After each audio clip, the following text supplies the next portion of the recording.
నేను చంద్రబాబు నాయుడు గారి మీద కేంద్ర ప్రభుత్వం మీద ఒత్తిడి తెచ్చి రాయలసీమ లిఫ్ట్ ఇరిగేషన్ ఆపిచ్చిన అధ్యక్ష నా చరిత్ర ఇది, నీ నీతి గది. ఇవాళ నేను సూటిగా చెప్పదలుచుకున్న వేదిక మీద నుంచి 2 రాష్ట్రాల మధ్యలో మంచి వాతావరణం ఉండాలని ఇప్పటి వరకు నేను సాధించిన విజయాన్ని కూడా నేను చెప్పుకోలేదు అధ్యక్ష. సూటిగా చంద్రబాబు నాయుడు గారికి విజ్ఞప్తి చేసిన నేను, రాయలసీమ లిఫ్ట్ ఇరిగేషన్ మీరు ఆపితే మేము ఏదైనా విషయాల మీద చర్చకు వస్తాము, లేకపోతే మీతో చర్చించడానికి అవకాశం లేదు.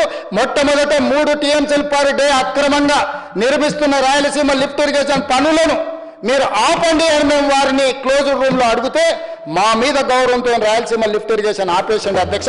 మీరు ఈరోజు నిజ నిర్ధారణ కమిటీని సభ నుంచి పంపించండి.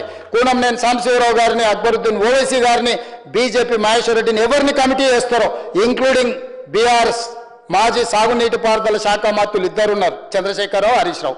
వాళ్ళిద్దరు నాయకత్వాన్ని ఎవరినో ఒకరిని పెట్టి రాయలసీమ లిఫ్ట్ ఇరిగేషన్ పనులు ఆగినాయా లేదా, ఉత్తమ్ కుమార్ రెడ్డి గారు మంత్రి అయిన తర్వాత కాంగ్రెస్ అధికారంలోకి వచ్చిన తర్వాత ఆగిన వాళ్ళ నిజ నిర్ధారణ కమిటీ పంపించండి అధ్యక్ష.